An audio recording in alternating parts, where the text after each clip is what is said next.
समंदर की गहराई से मिलने वाली ऐसी हैरत अंगेज चीजें जिसे देखकर यकीन कर पाना बेहद मुश्किल लगता है। आज आप जानेंगे 5 ऐसी चीजों के बारे में जो डीप सी डाइवर्स को समंदर के बॉटम से मिले। नंबर 5, साल 1969 में ऑस्ट्रेलिया के एक आइलैंड न्यू गिनी से 1800 किलोमीटर दूर फ्रेंच ओशनोग्राफर जैक्स कॉस्ट्यू और उनकी टीम को समंदर से एक शिप का मलबा मिला। इस जगह पर और खोजबीन की गई तो इस जगह को देखकर रिसर्चर्स पूरी तरह से हैरान रह गए। चूक लेगून के नाम से जाना जाने वाला यह समंदर का वो हिस्सा है जिसके बॉटम पर बेशुमार fighter jets, ships, tanks, trucks और आर्टिलरी सेल्स का मलबा मौजूद है। ये सब देखकर डीप सी डाइवर्स को वर्ल्ड वॉर 2 का वो दिन याद आता है जब अमेरिका ने ऑपरेशन हेलस्टोन करके जापान की 40 warships, 2 light cruisers, 4 destroyer ships, 9 auxiliary ships, 2 दर्जन से ज्यादा कार्गो वेसल्स और 250 एयरक्राफ्ट्स को तबाह कर दिया था। आज भी चूक लेगून को अंडर वाटर ग्रेवयार्ड के नाम से याद किया जाता है। यहाँ सिर्फ चंद ही घंटों में हजारों जानें समंदर में डूब गई थी।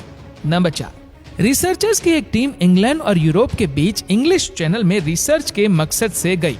समंदर की सतह से कई फीट नीचे उनको जमीन का एक ऐसा टुकड़ा मिला जहाँ पर आज भी पेड़ों के तने जमीन से जुड़े हुए पाए जाते हैं। इस जगह को देखकर रिसर्चर्स हैरान रह गए क्योंकि समंदर के अंदर किसी भी सूरत कोई पेड़ ग्रो नहीं कर सकता। ये इस बात की निशानी थी कि सी बेड का यह हिस्सा किसी दौर में जमीन का वो हिस्सा हुआ करता था जो आज के इंग्लैंड और यूरोप को आपस में कनेक्ट करता था। रिसर्च से मालूम पड़ा कि आज से करीब 8000 साल पहले यह लैंड ब्रिज किसी वजह से पानी में डूब गया था।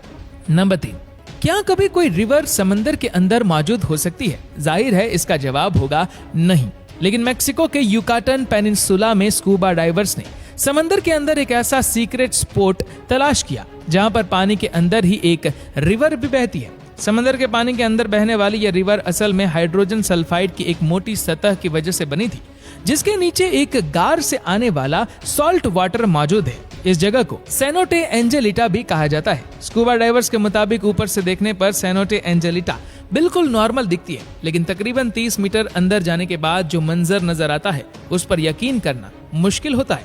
नंबर 2, मिशिगन की ह्यूरन लेक के बॉटम पे पत्थरों से बना एक ऐसा स्ट्रक्चर मौजूद है जो फिलहाल तो डिसएसेंबल हो गया है, लेकिन एक्सपर्ट्स का मानना है कि जब ये अच्छी कंडीशन में होता था तब ये ब्रिटेन के स्टोनहेंज के जैसा दिखता होगा। 120 फीट की गहराई में पाए जाने वाले 9000 साल पुराने इस स्टोन स्ट्रक्चर के बारे में एक्सपर्ट का ख्याल है कि पहले ये पानी के नीचे नहीं होता था और एंशिएंट हंटर्स हजारों साल पहले इसको कैरिबू नामी एक खास जानवर पकड़ने के लिए इस्तेमाल किया करते थे। ये मिस्टीरियस स्टोनहेंज एक झलक दिखाती है कि कैसे एंशिएंट ह्यूमंस अपना पेट पाला करते थे।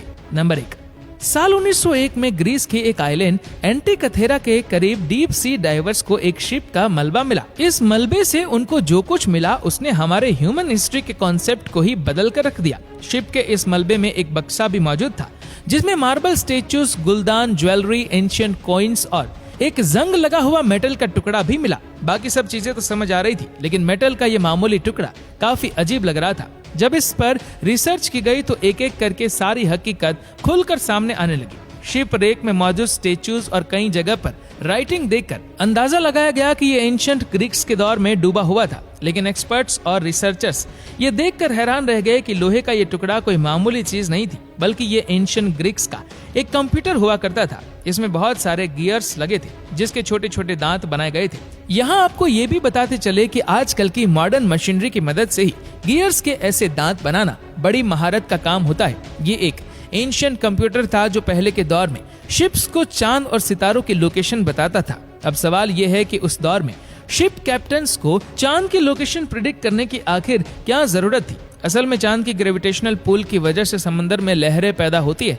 इन लहरों में कैप्टन को शिप कंट्रोल करने में काफी प्रॉब्लम होती थी। इसी वजह से वो कोशिश करते थे कि अपना सफर तब कंटिन्यू किया जाए जब चांद समंदर के ऊपर ना हो। यही वजह थी कि 2000 साल पहले एंशिएंट ग्रीक्स ये खास मैकेनिकल कंप्यूटर इस्तेमाल किया करते थे।